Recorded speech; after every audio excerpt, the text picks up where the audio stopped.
صحابہ کرام ماشاءاللہ خرچ کرتے کرتے مالدار ہو گئے، ہم بچاتے بچاتے کنگال ہو گئے۔ اصل مالداری دل کی مالداری ہے، تو وہ اللہ کے راستے میں دیتے دیتے دل کے مالدار ہو گئے۔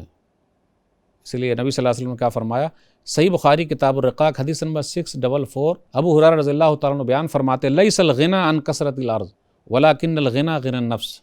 مالداری یہ نہیں کہ آپ کے پاس بہت سارا مال ہو، اصل مالداری دل کی مالداری ہے۔ اللہ جو دے اللہ کا شکر، تو اسی میں سے وہ غریبوں کو مسکینوں کو دیتے تھے۔ اور وہ حدیث صحیح مسلم کتاب البر والصلہ حدیث نمبر 2588، ما نقص صدقۃ من مال، صدقہ و خیرات کرنے سے مال کم نہیں ہوتا، تو جب کہ دینے سے تو کم ہوتا ہے، لیکن حدیث میں کم نہیں ہوتا، یعنی اس کا ثواب کم نہیں ہوتا۔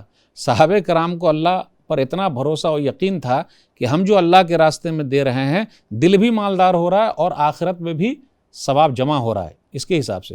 اور ہم اور آپ بخیل ہو گئے، اور بخیل جب ہو گئے اللہ کے راستے میں نہیں دے رہے ہیں تو اپنا ہی نقصان ہے۔ جو اللہ کے راستے میں دیتے ہیں اللہ ان کے دل کو بھی مالدار بناتا جاتا ہے، اور وہ آخرت میں بھی بہت سارا درجہ اس کے لیے ہے۔